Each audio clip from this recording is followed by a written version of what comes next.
Nilcinho!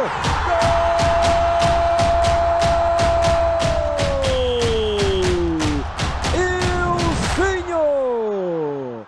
Salve! Como que vocês estão? Beleza ou não? Rapaziada, negócio é o seguinte. Se inscreve no canal, pô. Pô, dá essa moral. Eu apostei com o Tchecão que a gente ia bater 100 mil até o final do ano. Ele não tá botando na fé, mas eu confio em vocês. Confiava no tricolor contra o Flamengo Santos? Não. Mas em vocês eu confio porque vocês são monstros. Seguinte. São Paulo e Santos. Antes do jogo, o que a gente podia esperar? Um jogo duro. Achei que o time do Santos ia marcar mais forte, jogar mais duro. Sai a escalação do São Paulo com os mesmos três zagueiros do jogo do Flamengo. Os mesmos três volantes do jogo contra o Flamengo. Mike, Enzo. A única alteração foi Tapia e Luciano. Por que do Tapia? Não sei. Opinião pessoal, acho que ele tá punindo o Lucas pelo Lucas ter pedido para não jogar contra o Palmeiras. É a única explicação que tem. Mas enfim, o São Paulo começa o jogo bem assim, com volume de jogo, tentando e mantendo muita posse de bola. O Santos não se encontra, mesmo 10 contra 10 ali, enquanto o menino não tinha sido expulso, o Santos não se encontra. O São Paulo consegue sair da primeira linha de pressão, às vezes que o Santos faz a pressão, não consegue criar.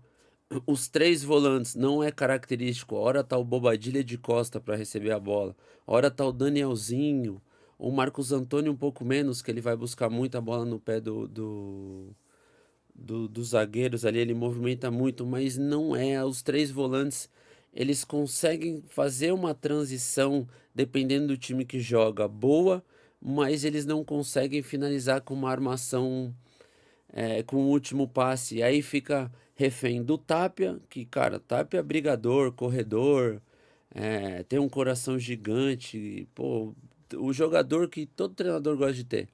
O famoso gladiador. Tem o Luciano, que no primeiro tempo não se apresentava tanto para o jogo, e o São Paulo ficou muito no passe longo. Passe longo, passe longo, passe longo, passe longo. O Gabriel Menino vai expulso, e o São Paulo, mesmo com a mais, passe longo, passe longo, passe longo, passe longo. Cara, dominamos, tivemos 70 e poucos por cento de posse de bola, mas não fomos efetivos, não criamos muita chance. Mas era um jogo que claramente não podia perder. E aí no segundo tempo o Crespo põe o Lucas e o Wendel, se não me engano. Acho que a substituição do Wendel é mais pelo cartão amarelo que o Enzo tinha tomado, para não correr o risco dele tomar o segundo. E o Lucas é uma substituição um pouco mais agressiva, só que ainda mantendo ali os três volantes. Ele tira um zagueiro e mantém os três volantes. Num primeiro momento, pode falar, o Crespo é conservador. Que o Crespo é conservador fica muito nítido que o Crespo é conservador. Mas, assim, num primeiro momento você fala, o Crespo foi conservador. Cara, você olha a equipe do Santos, o Vojvoda coloca depois o Rony e Zé Rafael. Cara, eu gosto muito do Zé, mas o Zé entra muito mal na partida. O Rony mal pega na bola e o Gabigol tá em campo ainda. Eu não preciso dos três volantes. Enfim, o São Paulo faz 2-0. Um gol do Luciano num passe maravilhoso do Marcos Antônio, que começou a ter um pouco mais de liberdade no segundo tempo. O meio-campo do Santos estava uma avenida. A equipe do Santos é bem limitada, muito limitada. Ficou nítido isso no sábado. E, cara, jogadaça do Lucas. Eu não lembro quem rouba a bola no meio-campo, se eu não me engano, é até o próprio Lucas. Rouba a bola no meio-campo do Zé Rafael. São Paulo transiciona pelo lado esquerdo, o passe entra no Lucas, ele domina, gira e acelera, readquirindo a confiança. Então, jogadaça do Lucas pro gol do Tapia, 2-0 São Paulo. Aí você fala, poxa, beleza, 2-0 pra nós, o Santos morto. Pô, tira o volante, Crespão. Pô, aí fica uma criticazinha pro Crespão. E aí eu acho que no final eu vou dar uma pincelada maior, mas assim, pô, tira o volante. Tira o volante, coloca o menino Luca ou coloca o Ferreirinha, muda o Lucas de lado. Colocou o Caleri, beleza, o Caleri precisa de minuto. Mas, pô, pressiona os caras, dava pra meter 4, 5 naquele time lá, mole. Os caras estavam mortos. Aí ele tirou o Danielzinho, acho que colocou o Pablo Maia. Pô, Crespão, me ajuda a te ajudar, parça. Gosto de você pra caramba, te defendi. Mas esses movimentos conservador me pega muito, cara. Na hora da gente ser melhor, de matar os caras, passar o carro pra ganhar confiança, não. 2-0 com o outro, aí fica naquele me engana que eu gosto, não arruma mais nada. Enfim, baita vitória, um grande resultado. O primeiro tempo foi dominante, mas não foi efetivo. O segundo tempo teve lá alguns momentos de efetividade, mas poderia ter sido melhor. E a rapaziada que acompanha o canal sabe que a gente analisa muito jogo a jogo, tempo a tempo, o que o jogo pediu, o que o time entregou. E os movimentos que o treinador fez. Pô, isso chato pra caramba. Ganha do Flamengo, você fala que joga mal. Ganha do Santos, você fala que podia ter sido melhor. Cara, foi. O jogo pediu isso. O jogo pediu uma agressividade maior porque os caras estavam mortos. Pô, se a gente ficar com medo de jogar com o Santos com um homem a menos, os caras não conseguindo girar a bola no meio campo, pô, ferrou. E aí vai falar, fala assim, pô, mas o time do São Paulo é ruim. Cara, o time do São Paulo não é ruim, é competitivo. Cara, vamos imaginar um cenário. A gente tá um a mais contra o Santos, que só tem dois volantes. Eles colocaram o Rony. Depois o Lautaro. Cara, o Lautaro tem menos gol que eu na carreira. Lautaro tem menos de 30 gols e eu tenho 53 gols. Não dá pra ter medo de um time desse, pô. Com todo respeito ao Santos. Não dá. Cara, deixa o Marcos Antônio e o. Deixa só o Marcos Antônio, cara. Coloca o Lucas de um lado, o Pedro Ferreira, o Ferreirinha, Luciano e Caleri, amassa esses caras, pô. Pô, vamos ficar com medo de jogar contra esses caras aí, me pega um pouco. Mas enfim, ganhamos, espantamos a crise, a zona do rebaixamento, pegamos o Santos de novo na quarta-feira. Vai ser um jogo completamente diferente, porque é na Vila, é uma outra perspectiva. O Santos talvez vai poupar alguns jogadores, porque tem um jogo importantíssimo no final de semana, é um jogo de vida ou morte, então talvez o Santos poupe alguém. E o São Paulo vem adquirindo confiança. Moral da história, e aí vem o resumo. Eu acho que algumas coisas são válidas para a gente trazer à tona.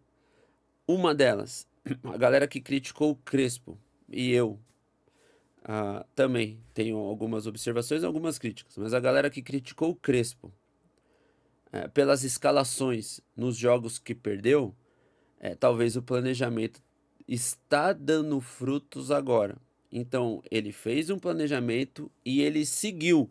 Ponto positivo. Se a gente não conseguir os resultados, o Palmeiras mesmo, eu tô gravando esse vídeo agora domingo à noite, acabou de perder pro Botafogo. É como se a gente tivesse perdido pra Portuguesa. Então, o Crespo faz um planejamento, segue o planejamento. O segundo tempo contra o Flamengo é muito melhor, principalmente pela questão física.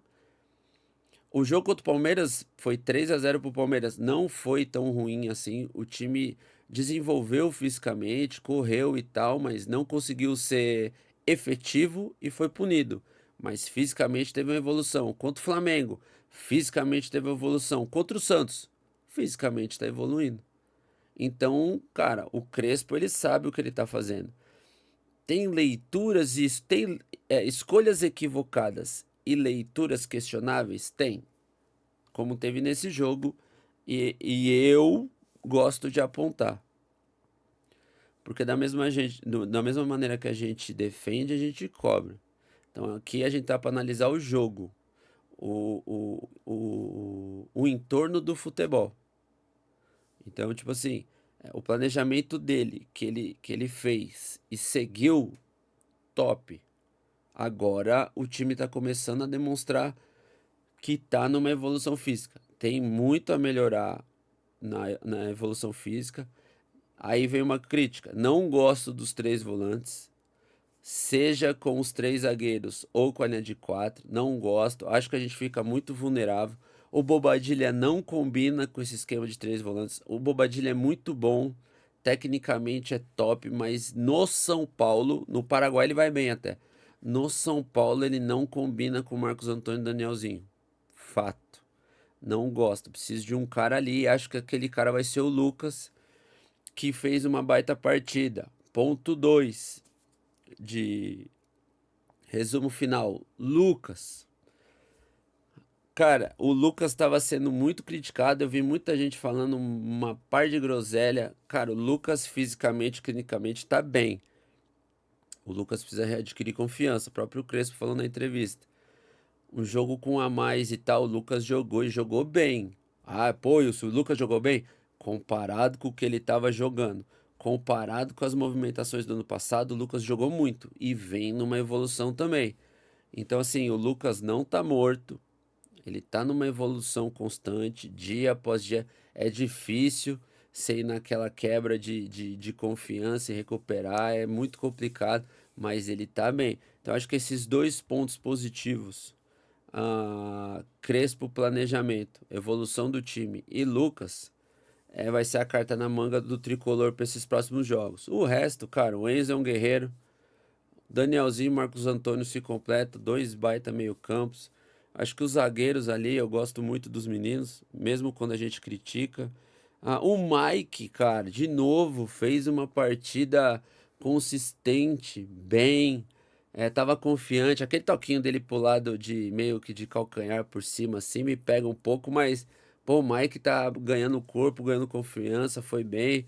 O Luciano, nosso fazedor de gol, não tem o que falar, por mais que a gente critique movimentação, que ele não jogue no meio, que ele é segundo atacante, blá blá blá blá blá. Cara, o bicho é brabo. E o Caleri voltando de lesão. Então, tipo assim, o ano vai ser difícil? Vai. O que a gente tem que torcer? Para ninguém se machucar, para o Crespo continuar a rotação. E ele vai ter que rotar cada vez mais. Paciência da torcida que tá de parabéns, lotou o Morumbi e é isso. A torcida do São Paulo é braba, quando precisa vai. Ponto positivo para a diretoria, que baixou o preço do ingresso, então lotamos quando precisava. Cara, estamos caminhando. Tem que ter paciência, vai ser difícil, mas a gente parece que entrou nos trilhos. E, e é isso, rapaziada. Opinião do jogo. Alisson. Vamos falar do Alisson também. O Alisson não tem mais clima. Mano, deixa o menino. O menino não teve culpa. O Alisson pediu pra ir embora. Não, cara, o cara é profissional. Esquece isso aí. O cara é profissional. O cara viu que perdeu espaço, viu que tava como quinta opção no meio-campo, que não ia jogar. No meio-campo ele tá atrás do Bobadilha, do Danielzinho, do Marcos Antônio e do Pablo Maia. Ele era o quinto. Aí tentaram ele ali na meia. Voltou o Lucas, o Pedro Ferreira e agora tem o Luciano. Ele é o quarto. Cara, o cara só quis o espaço do. O cara quis trabalhar em outro lugar. Então, torcedor, eu sei que você é apaixonado, eu sei que tem o passional, escreve faixa, fica puto. Eu sou contra a vaia.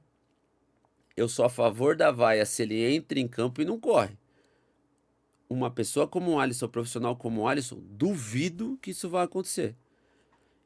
Ele quis ir embora para trabalhar no outro lugar, para poder começar do zero e ter talvez mais espaço com o treinador que já conhece ele, válido. Alguém mamou na negociação, o Corinthians arrebentou com ele, o São Paulo não tem culpa de nada. O empresário dele com o Corinthians arrebentaram com ele, arrebentaram. E agora, irmão, ô Alisson, deixa eu te falar uma parada. Toma cuidado com os caras que você trabalha, porque uma vez me prometeram que eu ia assumir o meu BO de processo e quando saiu a bucha, os fera tudo viraram as costas pra mim. E aí me largaram na Rua da Amargura com uma multa gigantesca pra mim pagar. E aí talvez você caiu na lábia do cara e pode ser que trabalhe com você há anos, tá? E aí ele assumiu um BO que ele não conseguiu cumprir e estoura pra você agora. Então toma cuidado, tá, parça? Com essas promessas, esse tipo de coisa, porque é complicado. Mas enfim, só uma dica. Pô, deixa o menino jogar, deixa ele voltar. Se vai que Deus queira que não, mas alguém machuca aí vai precisar dele, ele tem que estar bem. Então, olha, se você tiver que ficar, irmão, fique, joga e azar. Nem Jesus Cristo agradou todo mundo. E quem é nós na fila do pão, né? Então é isso, rapaziada. Ó, Mensagem dada, seguimos. Quarta-feira ia ter live pós-jogo, mas a TNT vai fazer lá um arquibancada, um react do jogo e eu vou estar lá, então dá uma moral lá. Vai lá na live da TNT. Depois do jogo vai ter live aqui do Tchecão dos meninos. E aí, pra dar uma moral pros caras, o Tchecão tá pegando umas perguntas durante a live pós-jogo. E aí eu vou responder as perguntas. O Tchecão selecionou 3. Vieram acho que umas 3.000 perguntas, mas aí o Tchecão selecionou 3. Primeira pergunta. Passando o Trotsky, nosso querido mais amado, membro por 19 meses, membro da alta, fala dele. Manda essa, Tchecão. Ilso, agora estão recalculando a possibilidade de classificação. Não é melhor só segurar para não cair e ter mais tempo de treino? Cara, eu acho que da mesma maneira que o Crespo fez o planejamento lá atrás, eu acho que tá tudo dentro do planejamento. Acredito que. E aí a gente parte de uma premissa que a gente tem que vislumbrar possibilidades, tá? Ele pode rodar o time contra o Santos agora, pensando em ganhar no final de semana do Primavera, e aí pensar em classificar. Ele pode ir para Santos, aproveitar que ele deu uma porrada com o time titular, um jogo do Brasileiro fora de casa, a gente já ganhou o ponto do Flamengo, querer bater no Santos lá também, e eu concordo. Ilso, se eu fosse treinador, eu ia completo agora contra o Santos e jogava contra o Primavera com misto. Jogava com o time alternativo. E aí a gente partia dessa para os próximos jogos e via o que a gente podia fazer de melhor. Mas como agora vai ser meio de semana brasileiro e final de semana paulista, eu ia pro clássico bem. E no final de semana contra o Primavera eu rodava os caras. Eu. Agora ele gosta de falar no dia, ver como os caras estão fisicamente e tal. Eu acho que o planejamento dele, os resultados foram ruins, mas o planejamento dele é bom. Então deixa o homem trabalhar. Agora, ó, Dark PHV. Na quarta-feira poderia jogar o Pedro Ferreira no lugar do Bobadilha. Poderia. Mas eu colocaria o Lucas, tá? Num primeiro momento eu colocaria o Lucas. O Pedro, eu ia começar colocando o Pedro sempre no lugar do Lucas. Então, quando o Lucas sai, entra o Pedro. Quando não joga o Lucas, joga o Pedro. Eu não gosto dos 3 volantes, mas o nosso querido Crespão da Massa parece que gosta. E aí o nosso querido Valor Jovem pergunta pro Wilson se esse perfil de contratar jogador mais velho é bom pro São Paulo. Acabamos de contratar o Danielzinho e Lucas Ramon, ambos com 31 anos. Não seria melhor trazer da base? Cara, eu não sei se vocês sabem, mas 31 não é velho, tá? Eu não sei se vocês estão ligados, mas 31 não é velho. É... 31, eu acho que você começa a ficar velho com 33, 34. Então os caras têm 2 anos aí pra jogar em alto rendimento ainda. Tanto o Danielzinho quanto o Lucas Ramon. E aí já tem uns caras mais acima da média, igual o Luiz Gustavo, com 36, 7 ou 8, sei lá, que voa.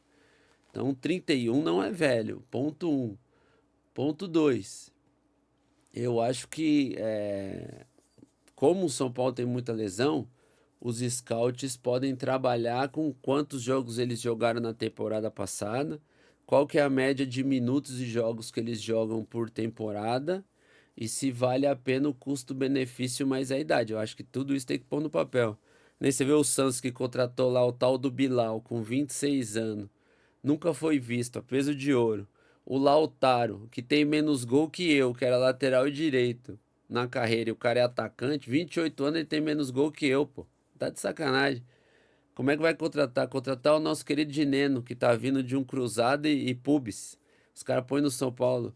Então é esse tipo de contratação que não dá pra entender. Agora, contratar o Danielzinho, que era capitão do Mirassol, que fez uma baita campanha no ano passado, contratação boa. Um dos que mais jogou com a camisa do Mirassol. O Lucas Ramon, pela quantidade de jogos que ele jogou também, é uma baita contratação. Então eu acho que é nessas coisas que o scout e a diretoria tem que ficar atenta. Mas, né, vindo do nosso querido Tricolor, nós podemos esperar de tudo. Demorou? Senhores, quarta-feira eu gravo um videozão pra sair na quinta. E os moleques estão aí na live pós-jogo. Demorou? Beijo no coração, fiquem com Deus e fui. Valeu, Zinho! Gol!